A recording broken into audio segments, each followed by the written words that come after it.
उपस्थित शिक्षक मंडल एवं मेरे प्रिय भाई बहनों, मैं Kaneez Sughra BSc first semester से आज यहाँ आपके समक्ष भारतीय संस्कृति के विषय पर अपने विचार व्यक्त करने के लिए उपस्थित हूँ। सबसे पहले तो मैं आपको बताऊं भारतीय संस्कृति क्या है। भारतीय संस्कृति हमारी पहचान है और हमारी पहचान भी भारतीय संस्कृति से है। हमारी संस्कृति में ऐसी चीजें हैं जो अन्य संस्कृति हमें देखने को नहीं मिलती।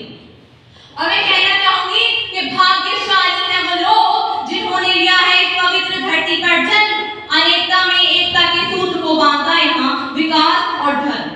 तो मैं कहना चाहूंगी कि ये संस्कृति एक अनोखी संस्कृति है। इसकी तुलना हम दूसरी संस्कृति के साथ नहीं कर सकते। इस हमारी संस्कृति में अतिथियों की पूजा की जाती है। कहा भी गया है कि अतिथि देवो भव, यानी कि अतिथि भगवान के समान है। तो ये संस्कृति हमें कहीं देखने को नहीं मिलती। और हमारे यहाँ पहले जमाने से ही नारियों की पूजा होती है और कहा गया है कि यत्र नार्यस्तु पूज्यन्ते रमन्ते तत्र देवता, अर्थात जिस घर में नारी की पूजा होती है उस घर में भगवान का वास होता है। और हमारे देश की नारी ऐसी है कि जो अपने अंदर एक जज्बा रखती है। अगर देशों में देखा जाए, अन्य देशों में, तो ऐसी नारियां हमें बिल्कुल दिखाई नहीं देती, क्योंकि वहां मैंने देखा है कि वहां की महिलाएं अपने बच्चों को जन्म देती हैं और उन्हें पालने के लिए किसी और के हवाले कर देती हैं। परंतु हमारे देश में, हमारे देश की नारियां अपने बच्चों को जन्म देती हैं और उनकी परवरिश भी करती हैं। और परवरिश भी इतनी अच्छे तरीके से करती हैं कि उन्हें अपने भारत के प्रति, अपने देश के प्रति एक जज्बा पैदा करती हैं। और हमारे देश की नारी क्या कहती है कि मैं अबला नादान नहीं हूँ, दबी हुई पहचान नहीं हूँ, और मैं स्वाभिमान से जीती हूँ, रखती अंदर खुददारी हूँ, और इस पुरुष प्रधान जगत में मैंने अपना झंडा लहराया है। हर जगत में मैंने अपना झंडा लहराया है।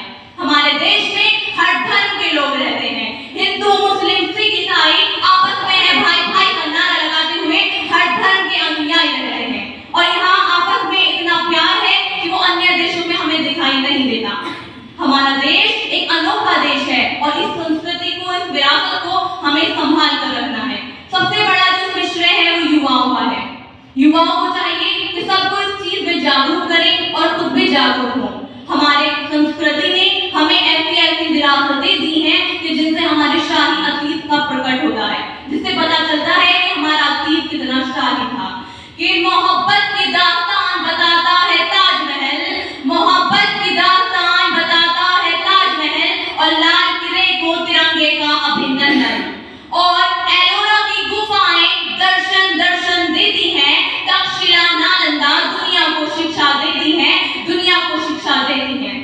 जिस समय पूरे विश्व में शिक्षा की कहीं पर भी कोई व्यवस्था नहीं थी, उस समय हमारे भारत देश में तक्षशिला और नालंदा जैसे विश्वविद्यालय सुशोभित थे, जहां पर पूरे विश्व से बच्चे अध्ययन के लिए आते थे। हमारी संस्कृति ने हमें हिमालय जैसा पर्वत दिया, गंगा जैसी नदी दी। और गंगा को तो हम पूछते हैं कि गायत्री गंगा गीता सब सदगति की खान है। गंगा केवल नीर नहीं, यह अमृत साकार है, इसकी नस नस में बहता अमृत जैसा प्यार है। ब्रह्मा विष्णु महेश सभी का गंगा जल में वास है, और सुख समृद्धि पाते हो जो देते गंगा को सम्मान है। ये महान भारत संस्कृति की सच्ची पहचान है। हमारा कर्तव्य है कि हम इस संस्कृति को ऐसे ही आगे बढ़ाएं। सबसे ज्यादा युवाओं का कर्तव्य है। ये संस्कृति एक अनोखी संस्कृति है, ये हमें कहीं और देखने को नहीं मिलेगी। और अंत में